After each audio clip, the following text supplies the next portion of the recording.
Rasemi, Rakuti dan prajurit-prajurit Majapahit segera meninggalkan tempat itu. Sementara Balabur masih belum sadarkan diri. Dia pingsan sampai menjelang sore hari. Cahaya matahari semakin lemah dan kabut berbondong-bondong mengalir turun dari lereng-lereng gunung penanggungan. Hutan menjadi lebih cepat diterkam kegelapan. Kegelapan yang memutih, yang seolah-olah membuat Wanarodra Murti bagaikan alam gaib.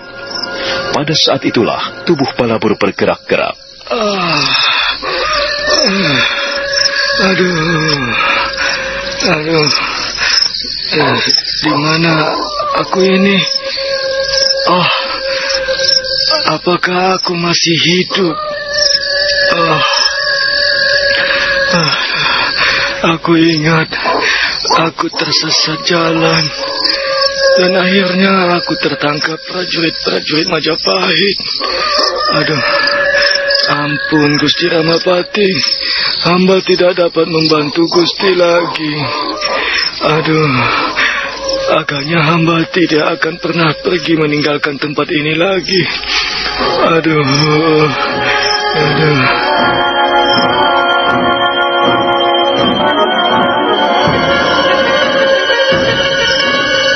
Malam perlahan turun. Benar apa yang dikatakan Rasemi. Sekawanan serigala muncul dari rimbunan belukar yang lebat. Begitu hari mulai gelap, binatang-binatang liar itu mengendus ke sana kemari. Dan akhirnya mereka pun berlari berbondong-bondong menuju ke pohon di mana Balabur diikat.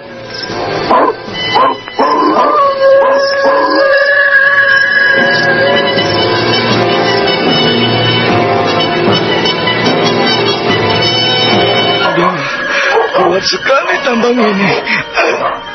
Celaka. Kalau serigala-serigala itu menemukan aku di sini. Tamatlah riwayatku. Syukurlah nampaknya mereka pergi ke tempat lain. Untung mereka tidak berlari kemari. Tapi sampai kapan aku akan bertahan?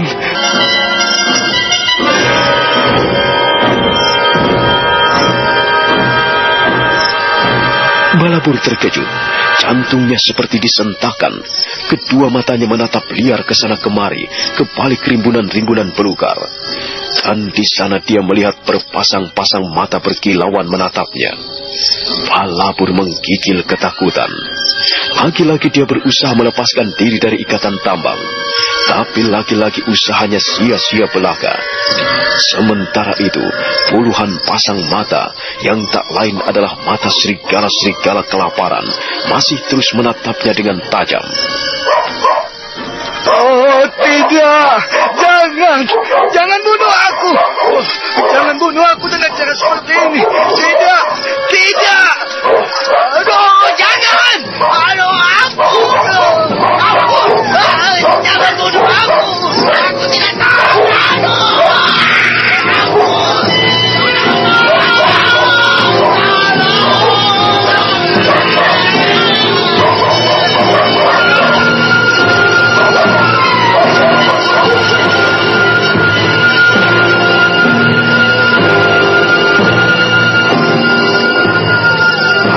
Balabur menyerah pada nasib. Dia membiarkan tubuhnya dikoyak-koyak taring kawanan serigala. Dia tidak lagi berusaha menyelamatkan diri, karena memang dia tidak lagi mampu berbuat apa-apa. Napasnya pun sudah terputus, dan nyawa sudah terbang entah kemana. Demikianlah nasib Balabur, seorang abdi yang setia. Dia binasa di tengah Wanarodra Murti menjadi mangsa kawanan serigala.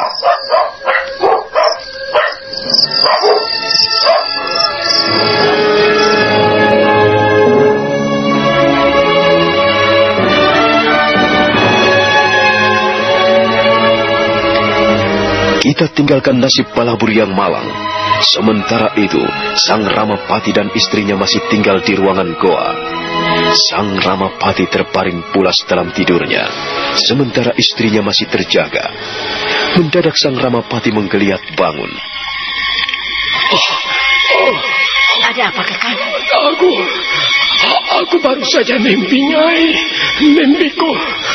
Mimpiku menyeramkan sekali. Sudahlah, lebih baik tidur. Besok pagi kita harus meninggalkan tempat ini. Nampaknya Balabur tidak kembali lagi. Mungkin dia sudah pergi. Barangkali dia memilih pergi. Dan sekarang kita tinggal berdua, Kakang Ramapati. Kita tidak mempunyai siapa-siapa lagi. Sekarang kita harus mengerjakan sendiri keperluan-keperluan kita. Kita harus menghemat tenaga, Kakang. Dan pedangnya berkerelap di depan hidungku. Dia menantangku bertarung. Dia tidak terima katanya. Dia mau membuat perhitungan denganku. Itu hanyalah pikiran-pikiranmu sendiri, Kakang Ramapati. Mungkin juga begitu. Pikiran-pikiranku sendiri.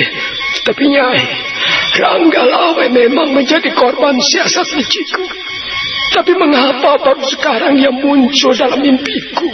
Kakang Ramapati, sekalipun sudah banyak yang bisa dikerjakan manusia, manusia tetap tidak bisa mengatur mimpinya sendiri. Mimpi datang dengan sendirinya. Mimpi tidak di bawah kendali kita ataupun penguasaan kita.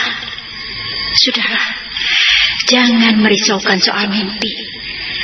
Nanti hatimu malah bertambah resah. Lupakan saja.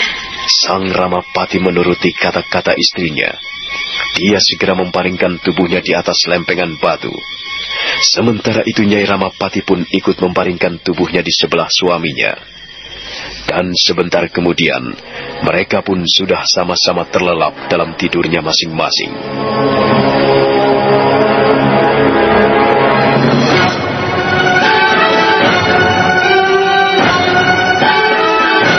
Sang Ramapati terkejut.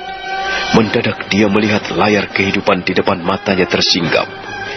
Dan selanjutnya, dia melihat sebuah pemandangan yang aneh. Seorang laki-laki gagah perkasa duduk di atas punggung kudanya. Laki-laki itu menghunus sebuah pedang yang ukurannya sangat besar. Sang Ramapati tersentak. Nampaknya dia dapat mengenali laki-laki itu. Hei, kaukah itu? Kaukah Adi Lembu Sora? Iya. Dan bukankah kau si busuk Ramapati? Jangan begitu, Adi Lembu Sora. Bukankah kita sahabat lama? Mulutmu manis. Sekarang tiba saatnya, Ramapati. Aku datang untuk membalas perbuatanmu. Aku datang untuk mengayunkan pedang. Lihat, Ramapati. Jangan bersembunyi. Ayo, tunjukkan wajahmu.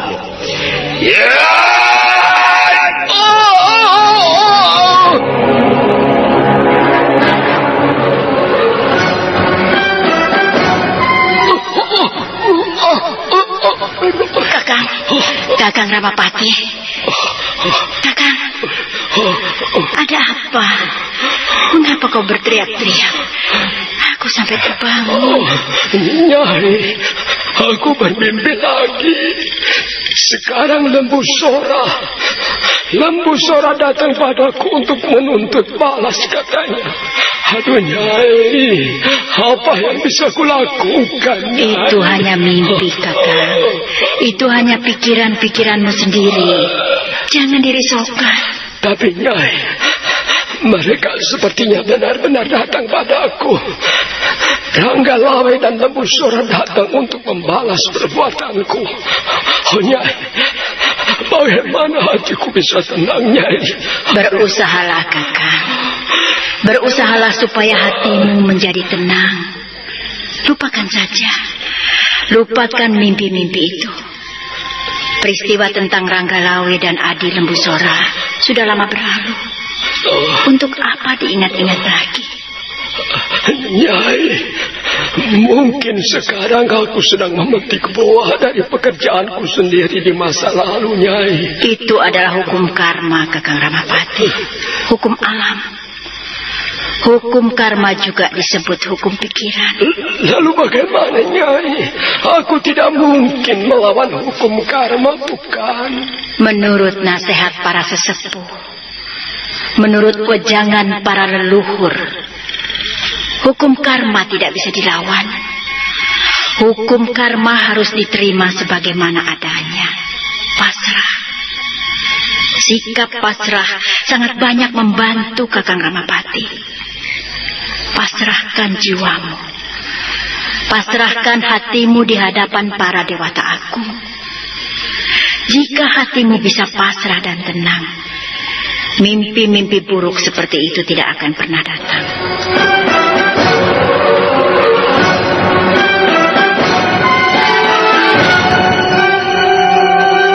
Sang Ramapati masih tetap nampak gelisah. Dia tidak berani lagi memicingkan matanya. Pikirannya dihantui mimpi-mimpi buruknya. Nah, bagaimanakah kisah selanjutnya? Pengalaman apa lagi yang ditemui oleh Sang Ramapati? Saudara pendengar, silahkan menunggu seri berikutnya. Sampai jumpa.